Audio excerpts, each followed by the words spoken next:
Okay, I'm coming to you from my basement where I'm going to present my corporate entrepreneurship on the Lego Group. I must admit it's a little bit warm wearing a suit in the basement. But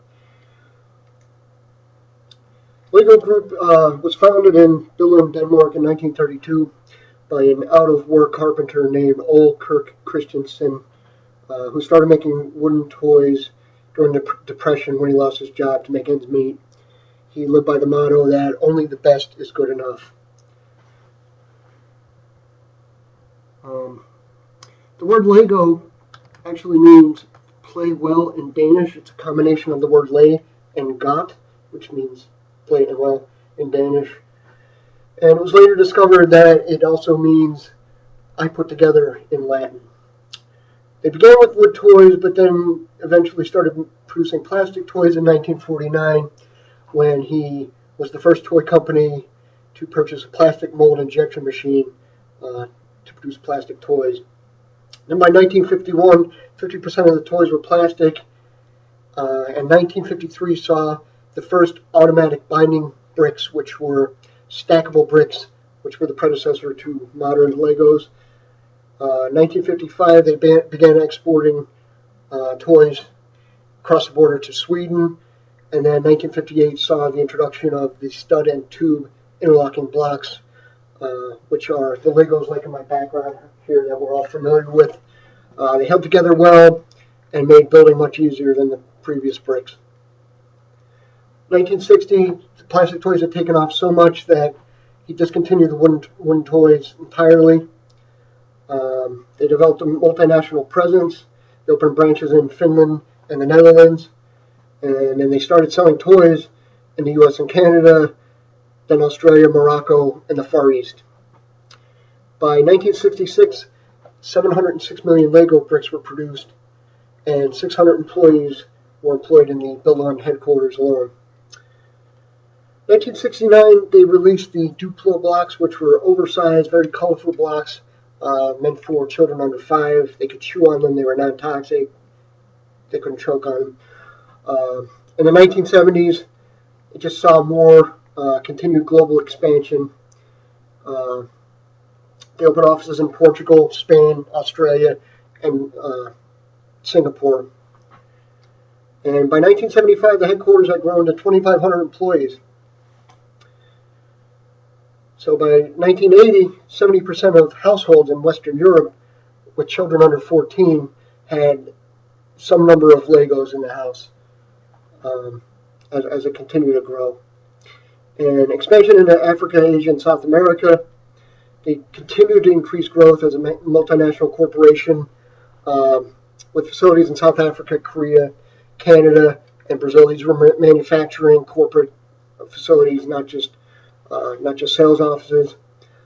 By 1987, the headquarters had grown to 4,000 employees, and Lego had a total of 6,000 employees globally. 1998, they released the Mindstorms robotic Legos, trying to keep pace with the electronic trend that was emerging at the time. They were computer controlled. They were very expensive. They weren't as successful as I had hoped at first. And Lego was forced to restructure after seeing their first annual net loss, and they cut over 1,000 jobs at that time. 1999, even with sales lagging and times getting tough financially, they were still named as a product of the century by Fortune magazine. 2000s, starting in the late 90s, spilling into the 2000s, this period of excessive innovation came on where they were trying to compete with electronics and video games, and they were trying to keep pace, and they were falling behind because we're weren't interested in building as much anymore. And as such, they were forced in 2004 to make the difficult decision to outsource manufacturing to China, Hungary, and Mexico. 2007, they had finally started turning things around by cost cutting and scaling back innovation. So they increased their relationships with partners like Lucasfilm, Marvel Comics, and DC Comics for licensed sets and video games. Back by 2009, they had returned to the top and were now the fifth largest toy company. Then in 2012, they released this hugely popular but slightly controversial line called Lego Friends, which were designed for girls. They were kind of pink and blue and flowery, and but it was hugely successful, and they actually sold 3 times the amount they had projected to. And then by 2014, they were now the second largest toy company. In some rankings I've read, they're the first, and they released the Lego Movie, which grossed over $257 million domestically. Lego's always had a relatively high level of entrepreneurial intensity up until they ran into problems in the early 2000s, which is when innovativeness became excessive and went unchecked by management. Management seemed to adapt this philosophy where they would just throw innovation at a problem instead of doing market analysis to understand how they could really fix it. And then, of course, they needed to make the unpopular action of outsourcing manufacturing jobs to cut costs. And innovation did continue, but they scaled it back. It became more incremental and less disruptive. When they realized that what they needed to do is return to their philosophy of their core product and go back to the brick.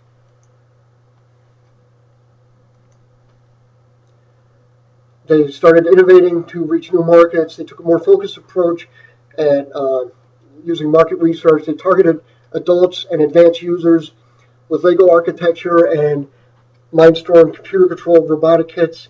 They developed Lego Serious Play, a tool for team building, skill development, and corporations.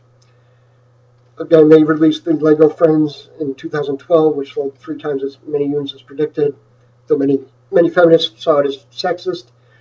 And Lego video games, they've been in the top 5 each year they've been released since 2007, with the Star Wars franchise alone selling 30 million copies.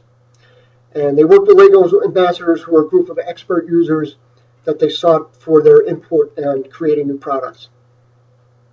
Here's some of the new products. This is the Mindstorms EV3.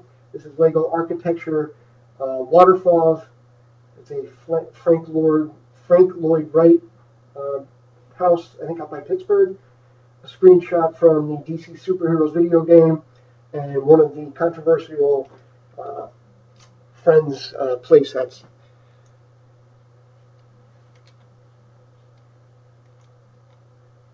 Entrepreneurial intensity, I just,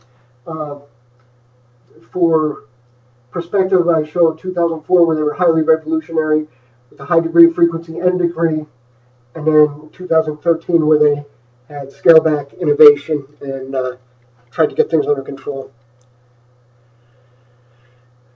Climate assessment. The building headquarters is designed to nurture creativity and innovation. The design areas at LEGO headquarters are wide open, laid back, with Legos everywhere, and designed to encourage innovation and collaboration amongst designers.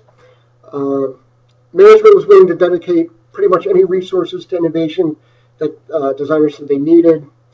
And many surveyed said the compensation is fair, but the hours are long and demanding, and they're often faced with difficult to meet deadlines.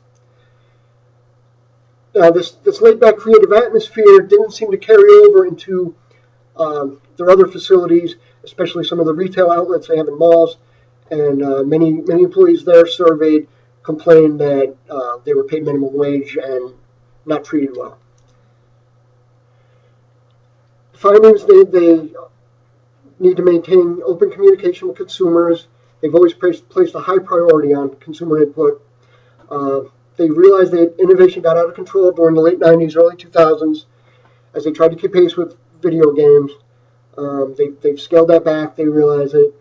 But management was out of control and allowed innovation to continue unchecked. And they continued to produce licensed products after they were no longer relevant. They would waste money and resources producing and marketing products based on movies that had long ended their run and were no longer socially relevant. They oversaturated a changing market, stretched their brand name thin, strayed too far from their roots. They had to get back to the brick and get back to the building sets, which was their core product. They were criticized for removing creativity from their products by many. The instructions were overly detailed, many parents felt, and made it too easy for the kids to play with, and took the creative aspect out of the toys. So again, they just need to remember that no company is too big to fail. Learn from their mistakes. Keep those mistakes fresh in their mind. Continue with incremental innovations to already existing successful products. Don't try to hit one out of the park every time. Just keep with what works. Once in a while, engage in some occasional revolutionary innovation, but only after they really understand that there's a market for such products. And again, continue to capitalize on digital products like their vastly successful video games, and stick with the officially licensed products. And again, stay true to their roots, and be ready to abandon a sinking ship. When a product is failing, don't continue to waste resources on the product. You need to jump ship before it sinks. And then just something interesting I found. This was from the 50 States of Lego, something I just saw online the other day, a slideshow. This is the one for Pennsylvania. This is Rocky holding a cheesesteak on the steps of the Philadelphia Art Museum. I just thought that was interesting. Thank you.